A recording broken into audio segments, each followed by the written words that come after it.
Hello everyone, আসসালামু আলাইকুম। সবাই কেমন আছেন? সারাদিন বৃষ্টি হচ্ছে, কি করব ভাবছি। বৃষ্টির মধ্যে সারাদিন বাসায় আটকা ছিলাম, কোথাও বেরোতে পারি নাই। তো এখন আসলে বেরোচ্ছি।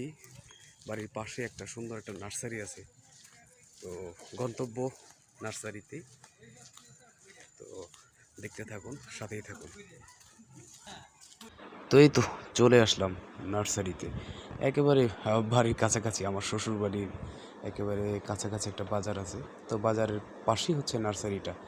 তো আমি আর আমার ওয়াইফ মিলে নার্সারিতে গেলাম, আর বিভিন্ন রকমের ফলের গাছ দেখলাম। আসলে গাছালির ভিতরে আমার ফল গাছটা আমাকে প্রচণ্ড পরিমাণ টানে। আর গাছ লাগানো এটা আমার প্রচণ্ড রকমের মানে আগ্রহ কাজ করে এবং শৌখিনতাও কাজ করে। সময়ের অভাবে আসলে জায়গার অভাবে হয় না। তো দেখছিলাম অনেক রকমের গাছ, সফেদা গাছ আর হচ্ছে মালটা গাছ দেখছিলাম, আঙ্গুর গাছ দেখছিলাম। তো এর মাঝে আমার একটা শখ হলো যে একটা আঙ্গুরের চারা আমি নিব। তো সেই জন্য আর কি ওই নার্সারি বাগানের যে মালি, তাকে আমি বললাম যে ভাই আমাকে একটা আপনার মতো করে একটা কলম দিয়ে দেন আমাকে। আর কয়েকটা পেঁপের চারাও নিলাম, রেড লেডি জাতের একটা হাইব্রিড জাতের আর কি একটা পেঁপের চারা কয়েকটা নিলাম। তো ওই তো দেখলাম আর কি। তো আমি দেখতে চাইলাম যে ওনাকে বললাম যে আসলে কী জাতের পেঁপের চারা এটা। তো উনি আমাকে পেঁপেটা দেখাইলেন যে এই একটা গাছের পেঁপে, তো গাছটা নাকি মরে গেছে। তো পেঁপে ছিল, পেঁপেগুলোকে পেরে নিয়েছে। তো আমি চারাগুলো বাড়িতে নিয়ে আসলাম। আনার পরে আমার শ্বশুর আব্বা উনি দেখে খুবই খুশি হয়েছে। তো এর পাশে আর কি পুদিনা গাছেরও হয়েছে, লাগানো হয়েছিল। এর আগের বারে পুদিনা গাছ লাগানো হয়েছিল, তো অনেক ধরছে আর কি। আবার পাশে একটা লেবুর মানে একটা ঝাড়ের মতো আর কি একটা লেবু গাছ, সেখান থেকে এত বেশি ছড়াইছে। আর এই লেবু গাছটার এইখানে আমি একটা কলম দিয়েছিলাম, দেখেন কলমটাও হয়েছে খুব সুন্দর। এই শিকড়গুলো বের হয়ে গেছে। তো এর পরের বার আসলে আমি ইনশাল্লাহ এই কলমটা লাগানোর চেষ্টা করব। তো সেই জন্যই দেখলাম যে কলম লেবুগুলো ধরছে। এগুলো আসলে বাসন্তী টাইপের লেবু, এত ঘ্রাণ হয় যে একটা লেবু বাড়িতে বাসার ভিতরে যদি কাটে তবে মনে হবে যে লেমনের এয়ার ফ্রেশনার দেওয়া হয়েছে। এত সুন্দর সুন্দর ঘ্রাণ, খুব ভাল লাগে আমার কাছে এই লেবুটা। বেসিক্যালি আমি আমার লাইফে আমি এত সুগন্ধি জাতের লেবু আমি কখনোই পাই নাই, বা আমি আমার লাইফে খাইও নেই। এত সুন্দর, খুবই ভালো।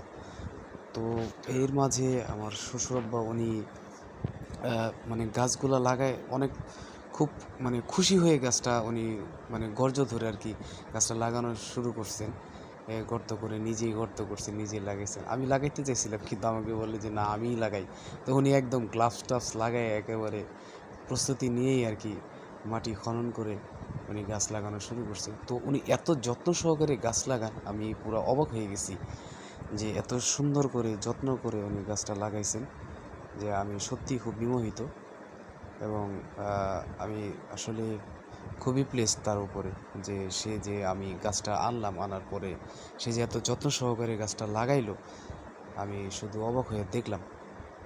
তো উনি আসলে মানে খুবই মিশুক টাইপের মানুষ আর কি, আর খুব শৌখিন মানুষ। তো সেই জন্যই আসলে নিজে নিজেই আগ্রহ নিয়ে আর কি গাছটা লাগানো শুরু করছে। তো এই আঙ্গুর গাছটা লাগাইলাম এইখানে। তো আপনারা সবাই দোয়া করবেন যেন আল্লাহ তাআলা এই গাছ থেকে ফলন দেয়, ভালো জাত যেন হয়। এতে করে আসলে আমার ফল খাওয়ার আগ্রহর চাইতে মানুষকে খাওয়ানোর আগ্রহটা আমার বেশি। আমার বাড়িতেও অনেকগুলো গাছ আছে, জামপুরা গাছ আছে একটা, রাস্তার মানুষই এগুলো ছিঁড়ে ছিঁড়ে খায়।